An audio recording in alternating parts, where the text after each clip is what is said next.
चले पहला प्रश्न है और पहला प्रश्न हम करते हैं। पहला प्रश्न कह रहा है ये घनमूल का निशान है और घनमूल के निशान के अंतर्गत क्या कह रहा है, यहाँ पर 72.9 लिखा है और उसके बाद क्या कह रहा है 0.4096 लिखा है ना। ये घनमूल का ही निशान है। अच्छा ये बात, अब देखो यहाँ पर है नहीं कुछ, तुम लोगों को विधिवत बताया गया है। 1 अंक बाद दशमलव है, यहाँ पर 4 अंक बाद दशमलव, ये अगर दशमलव वहां से उठाएंगे तो ये दशमलव यहाँ पर उठ करके लग जाएगा। अब घनमूल निकालना है और घनमूल हमने कहा था 1 से 10 तक घनमूल केवल याद कर लो, उसके बाद घनमूल निकालने की जरूरत नहीं पड़ेगी, अपने आप में रट जाएंगे। कैसे, इसको तो जान रहे हो, 729 किसका घनमूल है, किसका घन है, 9 का है, तो इसका घनमूल 9।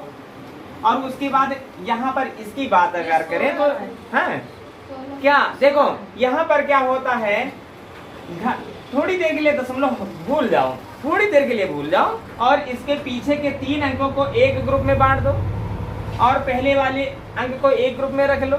यहाँ पर इकाई के स्थान पर 6 है। बोलो कौन ऐसी संख्या है जिसके घन में इकाई का अंक 6 होता है, वो केवल 6 मिलेगी। 6 6 36 216 और वही 6 लिख लो। फिर 4 को देखो किस घन के अंतर्गत है, यह देखो 2 दूनी 4 दूनी 8, ज्यादा हो रहा है तो ज्यादा हो रहा है, 2 का घन ज्यादा हो रहा है तो इसका मतलब 1 का 3 अंकों बाद दशमलव है। तो घनमूल में क्या होता है, घन और घनमूल का संबंध क्या होता है, अगर घनमूल के अंदर कोई संख्या है और वहां पर 3 अंकों बाद दशमलव है तो बाहर 1 अंक बाद दशमलव, अंदर 6 अंकों बाद दशमलव तो बाहर 2 अंकों बाद दशमलव, अर्थात अंदर जितने अंकों बाद दशमलव उसका 1/3 अंकों बाद दशमलव बाहर होगा, अर्थात 3 अंकों बाद दशमलव यहाँ पर 1 अंक बाद दशमलव होगा।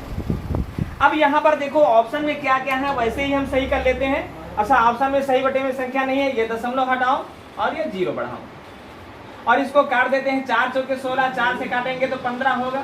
फिर भी जो है कि सही बटे में ऑप्शन नहीं है तो हम करते क्या है, 4 3 12। 4 से कहाँ कटेगा? 4 से नहीं कटेगा क्या, अरे नहीं कटेगा, हाँ रुक जाओ हमने गलत कर दिया है ना। 4 से नहीं कटेगा, 2 से काट देते हैं। 2 ये 16 और 2 से काटेंगे 45। अब हम काट देते हैं 8 से, 8 5 40, 8 5 40 भाई 5 बचा, दशमलव लगाएंगे 0 बढ़ाएंगे 50 हो गया। 8 6 48, क्या बचा है, 2 बचा है, दशमलव लगाइए 0 बढ़ेगा। 8 दूनी 16, 4 बचा है और 0 लगेगा, आगे 40 हो गया। 8 5 40, जवाब तुम्हारा रहा 5.625 के बराबर है ना। ये देखो ऑप्शन में है 5.625 बी ऑप्शन है कि नहीं। अब देखिए दूसरा प्रश्न, हटा देते हैं इसको, हटा दे चले। फिर दूसरा प्रश्न क्या कह रहा है, कह रहा है 6 संख्याओं का औसत 3.95 है और इनमें से 2 संख्याओं का औसत 3.4 है, अंतिम 2 संख्याओं का औसत 3.85 है, तो शेष संख्याओं का औसत कितना होगा। और अभी हाल ही में हमने औसत पढ़ाया है ना भाई, 6 संख्याएं हैं, 6 संख्याओं का औसत 3.85 है, यही तो बात कही गई है ना। 3.95 है, 3.95। देखिए ये औसत होता है और ये पदों की संख्या है, और जब भी औसत पता चले और पदों की संख्या पता चले तो उनका गुणा कर देते हैं आपस में, योग पता चल जाता है। इनका जैसे ही गुणा करेंगे तो 6 संख्याओं का योग पता चल जाएगा। 6 पंचे 30, हासिल 3 हुआ। 6 का 9 से गुणा होगा 54, 54 में 3 जुड़ेगा तो 57 के साथ हासिल 5 हो जाएगा। क्षेत्र का 18, 18 में 5 जुड़ेगा तो 23 हो जाएगा और 2 अंकों बाद दशमलव है यहाँ पर। इतना सा क्लियर हुआ। इसके बाद कह रहा है इन 6 संख्याओं में कह रहा है 2 संख्याओं का औसत, 2 संख्याओं का औसत कह रहा है 3.4 है। तो इनका कुल जानने के लिए क्या करते हैं, इनका गुणा कर देते हैं। 2 चौके 8 होगा और 2 3 6 होगा और 1 अंक बाद दशमलव लगा देते हैं। और फिर क्या कह रहा है, जबकि अन्य 2 संख्याओं का औसत 3.85 है, 2 संख्याओं का औसत 3.85 है, तो इनका योग क्या होगा भाई, इनको भी गुणा कर लेते हैं। 2 पंची 10, 2 16, 1 उसका हासिल 17 के साथ हासिल 1 हो गया। 2 3 6, 1 हासिल 7 हो गया। ये बात क्लियर हुई। अब देखें ये मिलाकर के हुई कितनी संख्याएं, 4 संख्याएं, और 4 संख्याओं का योग कितना हुआ देखते हैं भाई। योग माने जोड़ देते हैं, 0 0 0 होगा और 7 8 मिलकर के 15 होगा, 7 7 14 होगा। क्लियर है। भाई 4 संख्याओं का योग ये निकला और 6 संख्याओं का योग ये निकला। कह रहा शेष संख्याओं का औसत बताओ। तो शेष भाई 6 संख्याएं ये हैं, ये 4 संख्याएं, तो शेष बची कितनी है? अगर घटाएंगे तो 2 संख्याएं बची और 2 संख्याओं का योग कितना बचा? ये 6 संख्याओं का योग है और ये जो है कि कितनी संख्याओं का? 4 संख्याओं का योग है। तो बाकी जो बची है बीच में 2 संख्या, उनका योग निकालना है। तो आपस में घटा देते हैं, 0 से 0 घटाएंगे तो 0 होगा और उसके बाद 7 से 5 घटाएंगे तो 2 बचेगा और 13 से 4 घटाएंगे तो 9 बचेगा और यहाँ पर घटाएंगे कुछ नहीं बचेगा, दशमलव ये 2 संख्याओं का योग दिया गया है। 2 संख्याओं का योग दिया गया है और 2 संख्याओं का अगर योग दिया गया है तो हमें करना क्या है? इनका औसत निकालना। औसत निकालने के लिए क्या करते हैं? योग को पदों की संख्या से भाग कर देते हैं और भाग करेंगे तो 2 चौके 8 होगा, 1 हुआ 12 हो गया, 2 छाके 12 हुआ और 0 का 0 और यहाँ पर 2 अंकों बाद दशमलव लगा देते हैं। तो जवाब हमारा रहा कितने के बराबर? 4.6 के बराबर। ये ऑप्शन में है, देखो 4.6। क्लियर है?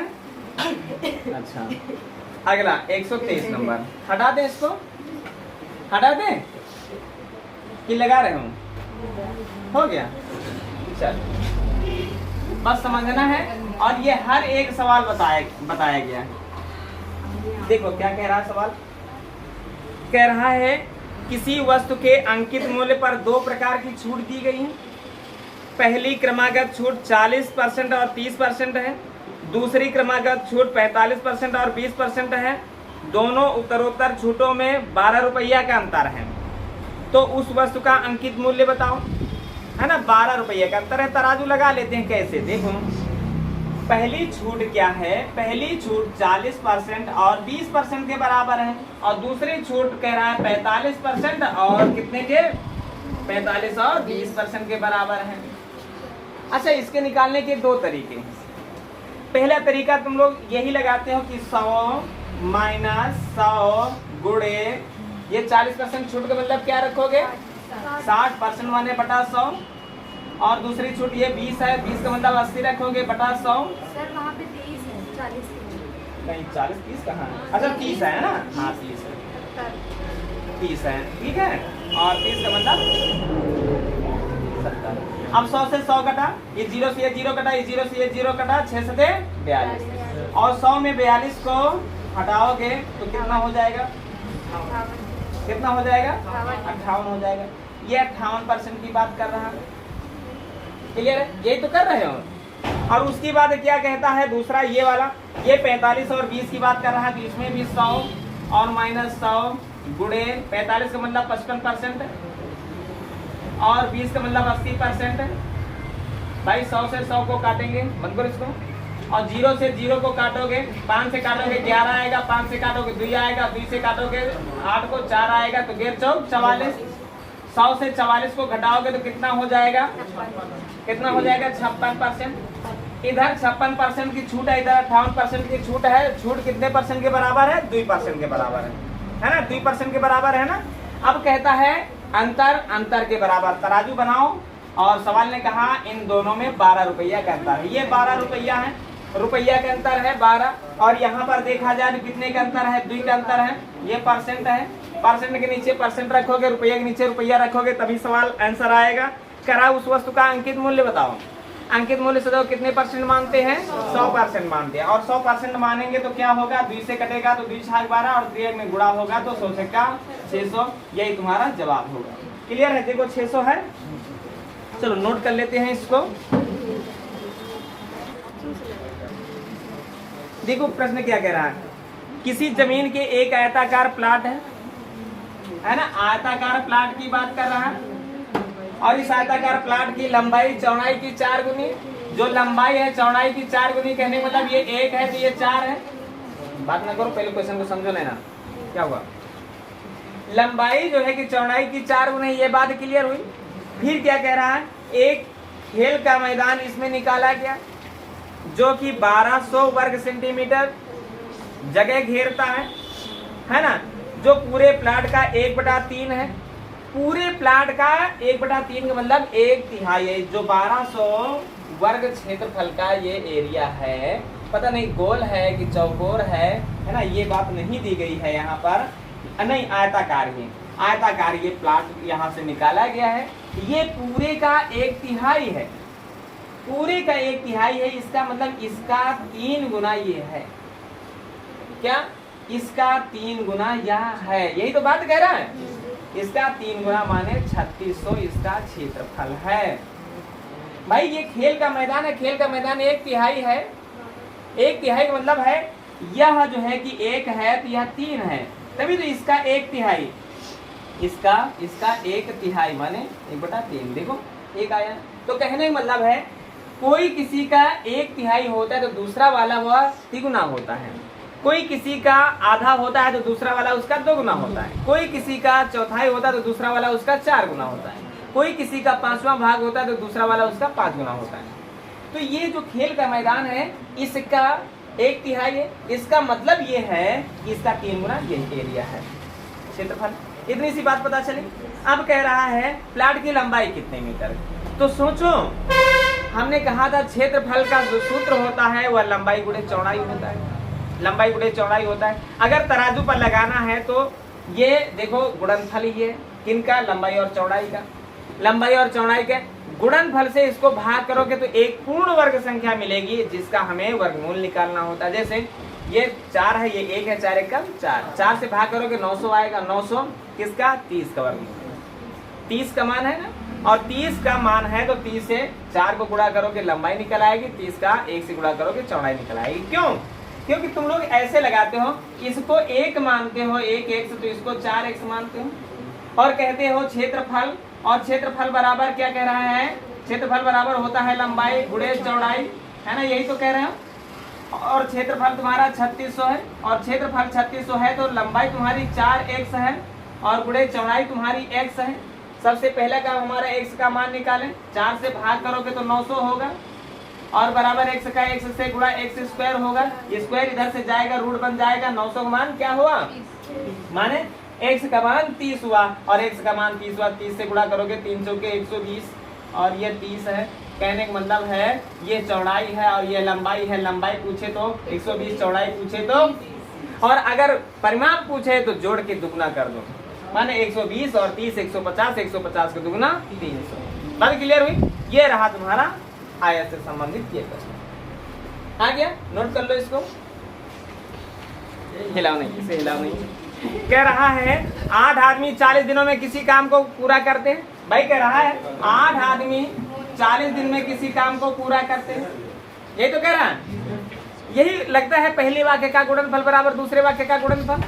तो 4 आदमी नहीं 8 आदमी किसी काम को 40 दिन में पूरा करते हैं। कह रहा है यदि उनके साथ 2 आदमी और मिल जाए, माने 8 आदमी थे, 2 और आदमी मिल जाए, कुल मिला के 10 आदमी मिल जाए, तो उसी कार्य को संपन्न करने में कितने दिन लगेंगे? माने 10 आदमी कितने दिन, 0 से 0 कटा, है ना, 8 चौक 32। x का मान क्या हुआ? काम समय में केवल एक ही सूत्र लगता है, पहले वाक्य का गुणनफल बराबर दूसरे वाक्य का गुणनफल। जल्दी से लगाओ इसको।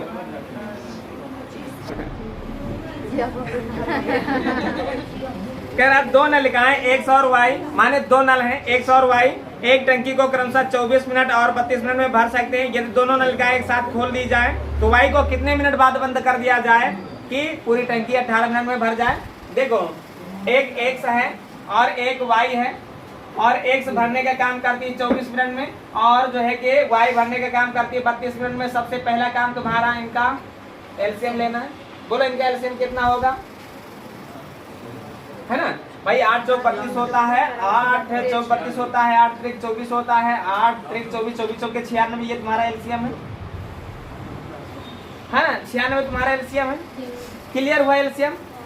कहने का मतलब है 96 लीटर पानी भरना है। और एक्स जो है 1 घंटे में, मिनट है कि घंटा है? मिनट है ना? 1 मिनट में कितना भरता है? तो 24 चौके 96, 1 मिनट में 4 लीटर भरता है। 32 3 96, 1 मिनट में y जो है 3 भरता है। कह रहा है कि यदि दोनों नलिकाएं शुरू कर दी गई तो y को कितने मिनट बाद बंद कर दिया जाए? कितने मिनट बाद बंद कर दिया जाए कि यह जो टैंक है वहाँ 18 मिनट में भर जाए। कहने का मतलब y को बंद कर दिया जा रहा है ना, x तो पूरे समय चल रहा है बोलो 1 से अगर पूरे समय चल रहा है तो पूरा समय कितना है? 18 मिनट। 18 मिनट। वह 1 मिनट में 4 भरता है तो 18 मिनट में 72 भरा है ना। 1 ने 72 भरा और 96 भरना, 96 में 72 भरा किसने? 1 ने, तो बचा क्या? 24। 24 को भरेगा कौन? y भरेगा। y भरेगा तो y से भाग कर दो भाई। y भर रहा है तो 3 8 24। कहने का मतलब है 8 मिनट में वो भरेगा। इसका मतलब है 8 मिनट में भरेगा तो 8 मिनट बाद उसको बंद कर दो। तो जवाब तुम्हारा रहा आंसर 8 मिनट। और यहीं पर प्रश्न कर सकता है कितने मिनट पहले? तो 10 मिनट पहले। भाई टंकियां चली 18 मिनट, 8 मिनट बाद अगर बंद कर रहे हो तो इसका मतलब है कि 10 मिनट पहले तुम बंद कर रहे हो। पहले कहे तो 10, बाद कहे तो 8। यहाँ पर बाद की बात है, जवाब तुम्हारा 8 के बराबर रहेगा। कह रहा है एक वक्त बहुत मार गई हो और इसको हिलाओ नहीं। किसने कहा? दीदी मुझे मतलब चले थे। किसी वस्तु की अंकित कीमत उसकी लागत कीमत से दोगुनी है। किसी वस्तु की अंकित कीमत लागत कीमत से दोगुनी है। एक लागत कीमत है और एक अंकित कीमत है। अंकित कीमत क्या होता है? लागत कीमत क्या होती है? देखो लागत कीमत क्या होती है। लागत का मतलब कोई वस्तु बना रहे हो तो उसमें जितना रुपया खर्च किया, इधर बैठो है, कितना रुपया लगा है वो तुम्हारा लागत है। और उसको बेचने के लिए हम उसमें कितना रुपए, जैसे हम ये प्रैक्टिस सेट को फोटोकॉपी जब करवाए तो 2 रुपये प्रति फोटोकॉपी लिया गया और इसकी कीमत बन गई 10 और हम इसमें लिख दें 15, ये 15 रुपया है ना। तो कहने मतलब जो हमने इसमें लिखा वो अंकित कीमत है और जो इसमें रुपया हमने खर्च किया वो हमारी लागत कीमत है ना। और सवाल ने कहा जो अंकित कीमत है वो लागत कीमत से दोगुनी है। अंकित कीमत जो है वो लागत कीमत से दोगुनी, माने अगर 1 रुपया है तो ये 2 रुपया। क्लियर? अच्छा, 1 और 2 का संबंध 100 और 200 से कर लिया करो ताकि दशमलव से कहीं मुलाकातें ना हो। अच्छा, कभी भी दुकानदार जब छूट देता है तो बोलो किस पर देता है?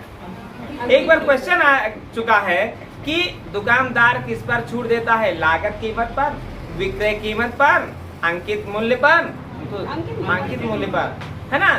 टी शर्ट लेने जाओगे वहां पर 250 लिखा हुआ है और कहेगा 10% डिस्काउंट, 10% डिस्काउंट, 250 पर 10% डिस्काउंट देगा। लागत कीमत तुम्हें क्या पता है कि वो खरीद करके कितने में लाए? ये तुम्हें क्या पता है? तुम्हें तो वही पता जो उसमें लिखा है और लिखे वाले को अंकित मूल्य कहते हैं। अच्छा, आप देखो क्वेश्चन को समझो। कह रहा है यदि 15% का लाभ प्राप्त करना है तो छूट कितनी देनी है? 15%। 100 रुपया के खरीदे हो और 115 रुपया की बेचना है, माने 15% लाभ, माने 115 रुपये बेचना है तो छूट कितने की देना है? छूट इस पर दोगे ना, छूट इस पर दोगे ना तो ये है छूट, इस पर दोगे ना तो ये 100% के बराबर है। और 200 रुपया की वस्तु लिखी है और 115 रुपया की दे रहे हो तो बोलो छूट कितने रुपया की दिए हो? 85 रुपया की दिए हो। 85 रुपया की दी होगी नहीं? रुपया के नीचे रुपया रखो और परसेंट के नीचे परसेंट आ जाएगा। 0000, 2 से काटो 2 चौके 8, 2 दूनी 4, 2 पंची 10, जवाब रहा 42.5% के बराबर। बात क्लियर हुई? चलो लगा लो इसको, जहां ना समझ में आए तुरंत बोलो। देखिए प्रश्न क्या कह रहा है। एक साड़ी का अंकित मूल्य 200 रुपया है, माने ये साड़ी है और साड़ी में 200 रुपया लिखा हुआ है। जो लिखा होता है उसे अंकित मूल्य कहते हैं, है ना। ये बात क्लियर हुई? ये अंकित मूल्य है। और उसके बाद क्या कह रहा है? अंकित मूल्य पर 20% की छूट दी जा रही है। इस पर 20% की छूट अगर दी जा रही है तो इसका मतलब कितने में बेचा जा रहा है? 20% छूट का मतलब है 180, केवल 80%, केवल 80% ना, केवल 80% लिया जा रहा है। तो केवल 80% का मतलब है बटे 100, 0000, 8 दूनी 160 रुपया की बेचा जा रहा है। और जब 160 रुपया की बेचा जा रहा है तो कह रहा है इसके पश्चात 16 रुपया का लाभ होता है। 16। अच्छा, तुम सोचो कि 160 रुपया की कोई वस्तु तुम बेचो और 16 रुपया का लाभ होता हो तो बोलो कितने रुपया की तुमने खरीदा? तुम सोचो। अच्छा, कितना? 144 रुपया की। 144 रुपया की तुमने खरीदा है ना, 144 रुपया की तुमने खरीदा है ना, यही तुम्हारी लागत कीमत। भाई 144 रुपया की वस्तु को 160 रुपया में बेचोगे तभी तो 16 रुपया का लाभ होगा। और किसी ने ऐसा तो नहीं किया है 16 जोड़ करके 176 लिख लिया हो?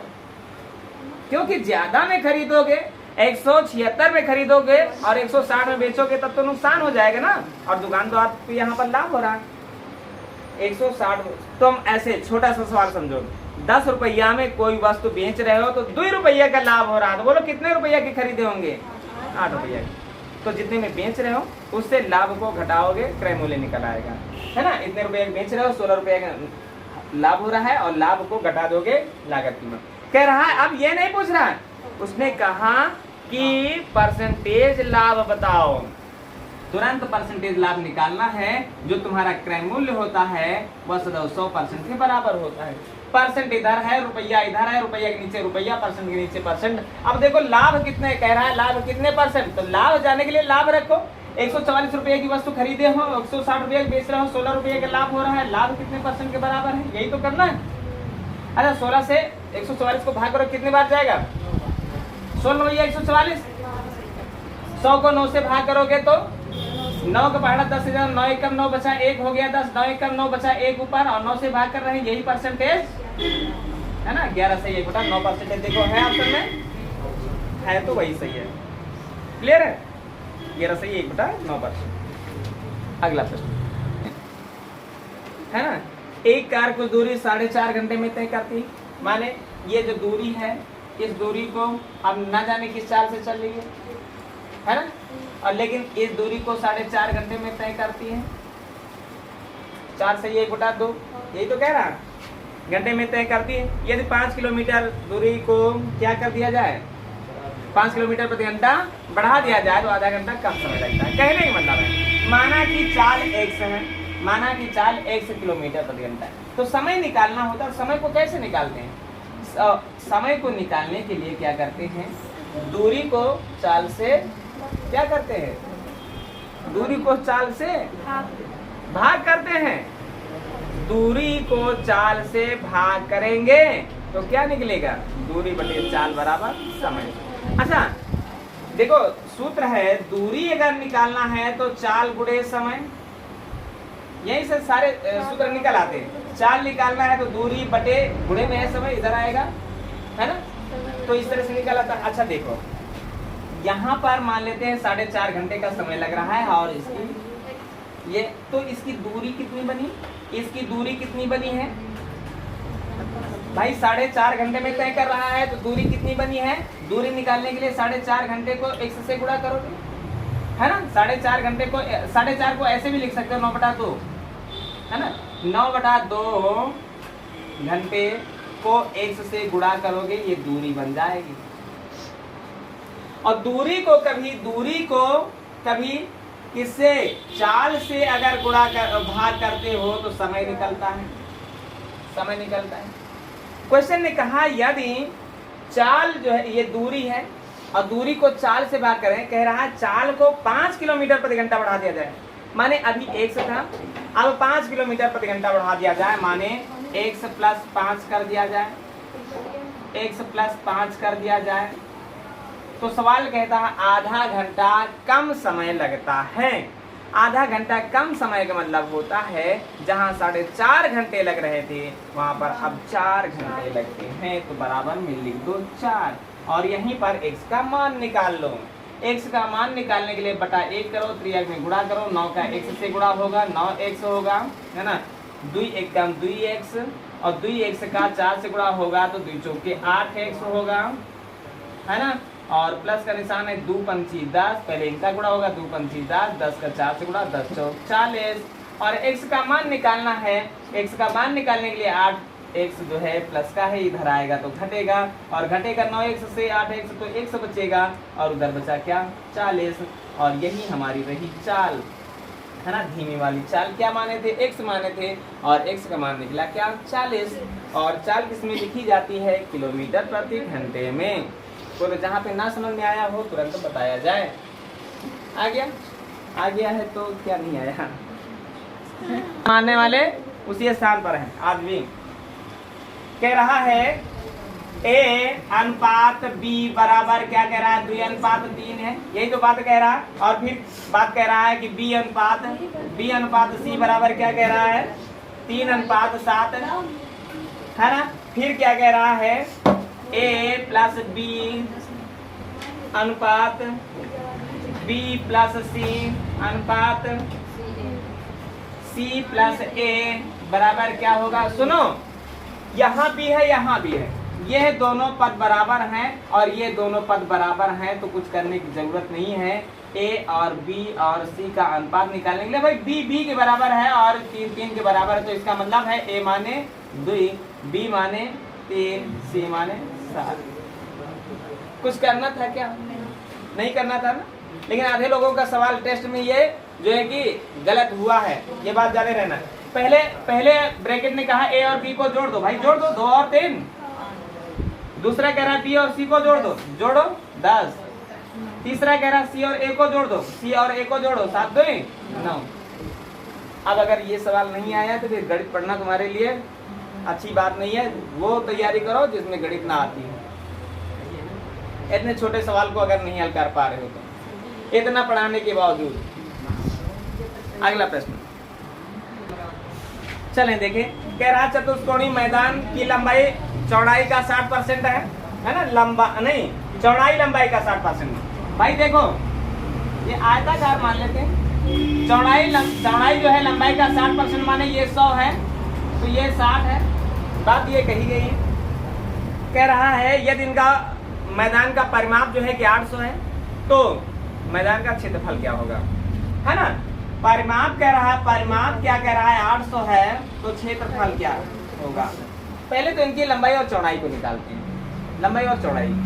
सुनो, इसको अनुपात में बना ले, 20 23 60, 20 25 100। यदि ये 3 है तो ये 5 है, ये बात जाने रहो। सुनो, परिमाप का आधा लंबाई और चौड़ाई का योग होता है, ये बात समझो। परिमाप का ठीक आधा लंबाई और चौड़ाई का योग होता है। तराजू पर रखो परिमाप की आधे को। परिमाप 800 हो तो 400 रखो, परिमाप 400 हो तो 200 रखो, परिमाप 200 हो तो 100 रखो। इसलिए होता क्या है, परिमाप का सूत्र होता है 2 ब्रैकेट में लंबाई प्लस चौड़ाई, अर्थात लंबाई और चौड़ाई के योग का दुगना होता है परिमाप। तो लंबाई चौड़ाई का योग निकालना हो तो परिमाप का ठीक आधा कर दो। परिमाप का ठीक आधा बराबर क्या होगा, लंबाई चौड़ाई के योग होगा। परिमाप का आधा क्या होगा, लंबाई चौड़ाई का योग होगा। लंबाई चौड़ाई का क्या होगा, योग होगा। तो 800 का आधा, और योग के सामने योग को रखो 5 3 8। अब क्षेत्रफल के लिए क्षेत्रफल कहता है गुणनफल। गुणनफल नहीं रखना, नहीं तो सवाल गड़बड़ हो जाएगा। पहला काम तुम्हारा ये है कि 5 लंबाई 3 चौड़ाई निकालने की, लंबाई और चौड़ाई दोनों निकाल लेते हैं। 8 5 40, 0 का 0, 50 25 माने 250।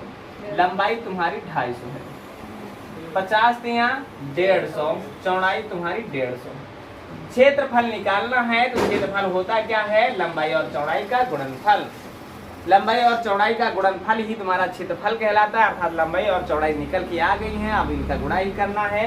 0 का गुणा 0 से करोगे, डबल 0 होगा। 15 5 75 के 5 हासिल 7 होगा, 15 दूना 30, 7 37 होगा। जवाब रहा 37 500 के बराबर। ठीक है, 37 500 देखो है, हाँ बी ऑप्शन। चलो लगा लो इस सवाल को। चले, ये सवाल नहीं लगा तुम लोगों का, बताओ, है ना। सबसे पहला काम हमारा है ना, हम तो भाई बोर्ड पर हैं और हम तो रुमाल ले लेंगे और 0.5 को 1/2 लिख देंगे। बोलो कोई दिक्कत बोलो, 1/2 लिख सकते थे ना, कैसे। 0.5 लिखा हो, बटे में 1 लिखोगे, दशमलव हटाओगे, 0 बढ़ाओगे, 5 1 कम 5, 5 दूनी 10, देखो 1/2 आ गया।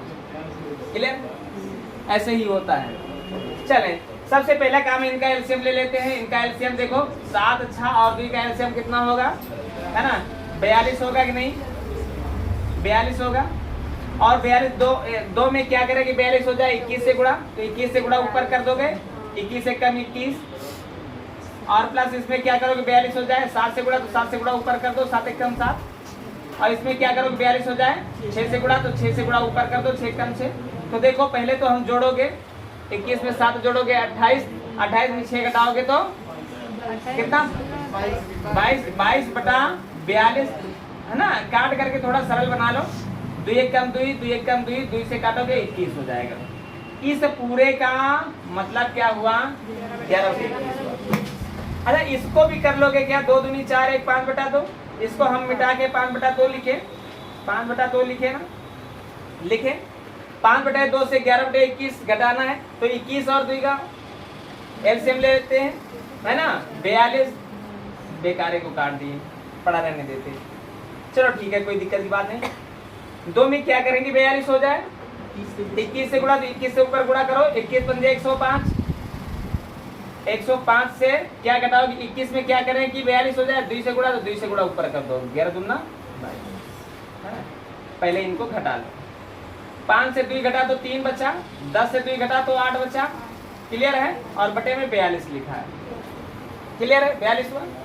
अब यहाँ पर कह रहा 3/4 में 42 बटे और जो है कि 83 बटे 42 जोड़ना है, और जोड़ना है तो जोड़ने के लिए क्या करते हैं? दोनों के हर बराबर कर लेते हैं। ये 4 है और 42 है, एलसीएम क्या होगा? 84 होगा। 4 में क्या करें कि 84 हो जाए? 21 से गुणा, 21 चौके 84।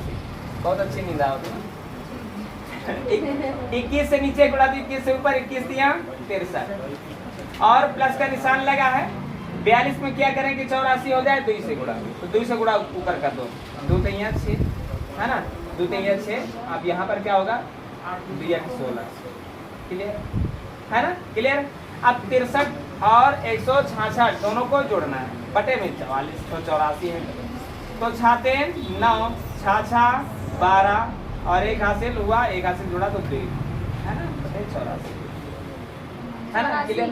84। हाँ 84 होगा, 85 लिख रहे हैं ना। अब करना क्या है? 5 से घटाना है, और सबको पता है कि यहाँ पर होता क्या है? गुणे का निशान होता है, यही बात सबको पता है। तो 5 चौके 20, 5 बटे 40, 2 हासिल 42, और इससे ये घटा लेते हैं, और घटाते हैं 10 से 9 घटाते हैं तो 1 बचा, और यहाँ पर 11 बचा, 11 से 2 घटाओगे तो 9 बचा। इसने एक इसको उधार दिया तो 3 बचा, 3 से 2 घटाओगे तो 1 बचा। 191 बटे लिखा है 84, जवाब तुम्हारा इसी के बराबर रहेगा, और ऐसा ही ऑप्शन में है ना। क्लियर? नहीं है।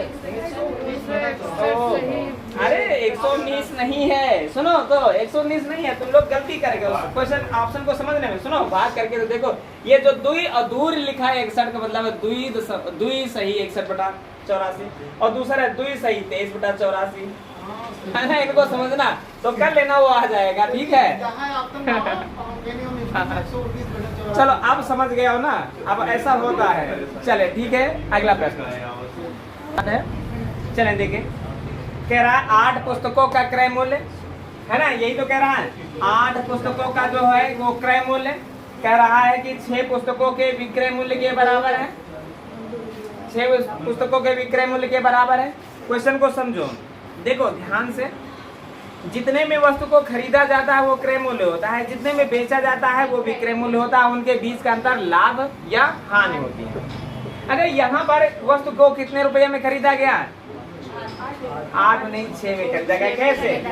इन दोनों के बीच में गुणे का निशान होता है। क्रय मूल्य को क्रय मूल्य लिखा रहने दो, विक्रय मूल्य गुणे में इधर आएगा, भाग में हो जाएगा, और 6 को पड़ा रहने दो, 8 गुणे में इधर जाएगा, भाग में हो जाएगा। देखो क्रय मूल्य 6 रुपया, विक्रय मूल्य 8 रुपया, माने खरीदे हैं 6 रुपया में, बेच रहे हैं 8 रुपया। बोलो लाभ हुआ कि हानि? लाभ हुआ। लाभ हुआ तो 2 रुपया। अगर चाहते हैं तो सूत्र से ही लगा सकते थे, और प्रश्न वाले सवाल में हम सूत्र रटाते भी हैं और तराजू भी बताते हैं। प्रश्न लाभ बराबर लाभ गुणे 100 बटे क्रय मूल्य लिख देते। लाभ तुम्हारा 2 रुपया का हुआ, गुणे 100 बटे क्रय मूल्य तुम्हारा 6 रुपया का हुआ, है ना। 2 3 6, और 100 को 3 से भाग करते हो तो 100 को 3 से जब भी भाग किए हो 33 से 1/3 आया। लेकिन हम सदैव तराजू पर हल करते आए हैं। तराजू पर क्या कहता है? जो क्रय मूल्य होता है वह सदैव 100% के बराबर होता है, और लाभ हुआ 2 रुपया की कितने परसेंट के बराबर होता है? 2 से काटोगे 6, है ना, 2 3 6, 100 को काटोगे 3 से तो कितना? 33 सही 1/3% का लाभ होगा। बात क्लियर है? और गलती से अगर 8 से संबंध बना लिए तो फिर 25% आने में देरी नहीं लगेगी, और ऑप्शन में मिलेगा और गलत होगा। बात क्लियर है? चलें अगला प्रश्न देखें। प्रश्न कह रहा है 3 व्यक्ति ABC है, ABC है, एक A है और एक B है और एक C है ना। कह रहा है ABC 3 व्यक्ति हैं और वर्तमान आयु का अनुपात जो क्रमशः है वो 6, 7 और 9 का अनुपात है। माने यदि A 6 साल का है तो B 7 साल का और C 9 साल का है। कह रहा है कि 5 वर्ष पश्चात दोनों की आयु का योग, 5 वर्ष पश्चात दोनों की तीनों की आयु का योग, तीनों की आयु का योग क्या है 81 है ना। अच्छा अब यहाँ पर ध्यान देना, ये 5 वर्ष पश्चात तीनों 81 साल के थे, तो वर्तमान में भाई देखो अनुपात जब का हो आयु का योग या अंतर तब का ही होना जरूरी होता है। अगर 5 साल बाद ये तीनों के तीनों 81 साल के हैं तो वर्तमान में ये 5 साल छोटे रहे होंगे और 5 साल ये छोटा, 5 साल ये छोटा, 5 साल ये छोटा, कुल मिला के कितने साल छोटे 15 साल छोटे।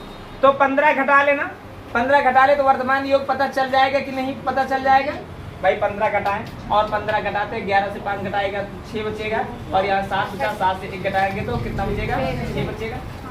ये क्या कह रहा है कि तीनों की आयु का योग है, तुरंत तराजू बनाएं।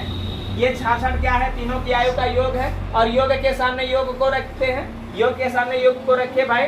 7 7 13, 13 में 9 जुड़ा तो कितना हुआ 22 हुआ। क्लियर है। अब A की आयु पूछे तो 6 रखो, B की आयु पूछे तो 7 रखो, C की आयु पूछे तो 9 रखो। कौन किससे बड़ा है अगर ये पूछे तो उसका अंतर रख दो भाई। यहाँ पर क्या पूछा गया है B की वर्तमान आयु, B की वर्तमान आयु माने 7। देखो 22, 23, 66 होता है और क्रिया में गुणा होता है तो 7 3 21 जवाब रहा कितने के बराबर 21 के बराबर। B की जो आयु है वह कितनी है 21। यहीं पर 2 साल बाद 3 साल पहले की भी बात हो सकती है, तो 2 साल बाद कहे तो जोड़ दो, 3 साल पहले कहे तो घटा दो, जितने साल बाद कहे तो जोड़ो, जितने साल पहले कहे तो घटाओ। बात क्लियर हुई। चलो इसको नोट करते हैं, अगला प्रश्न हल करते हैं।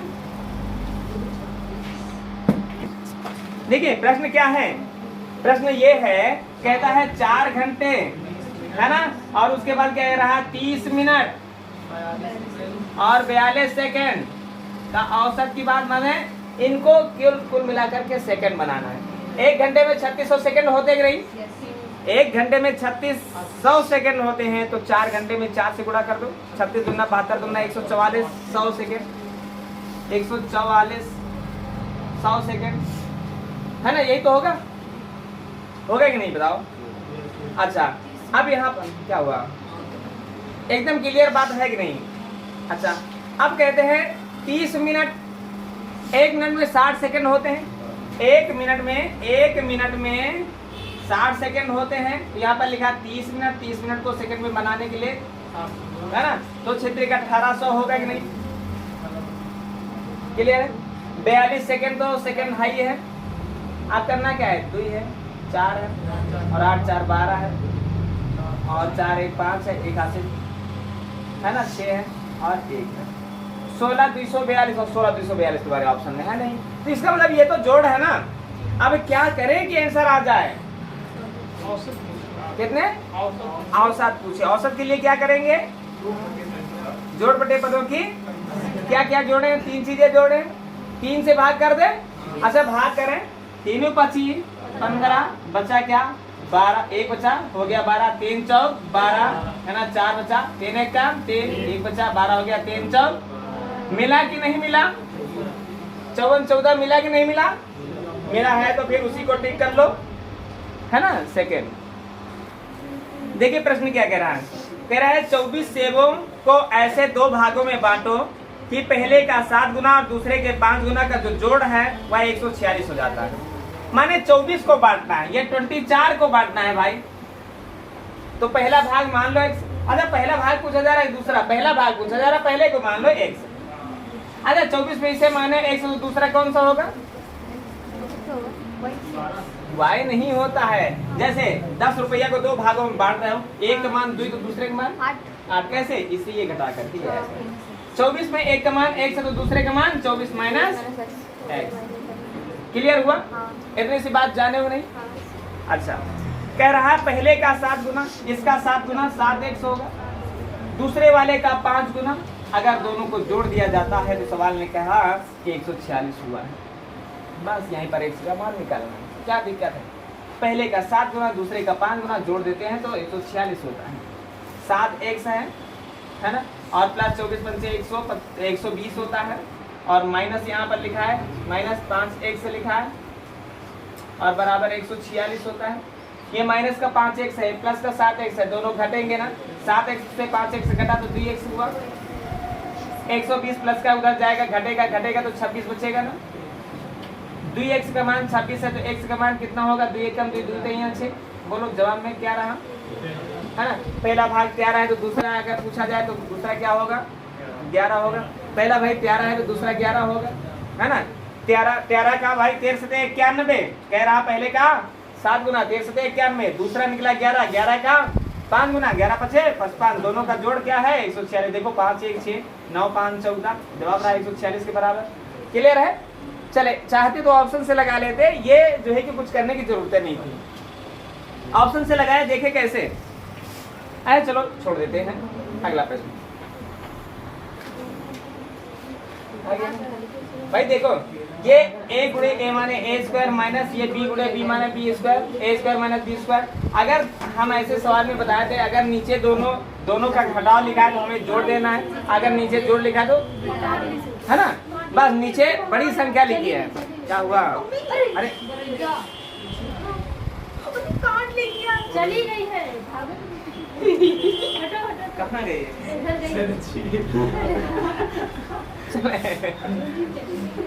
ठीक है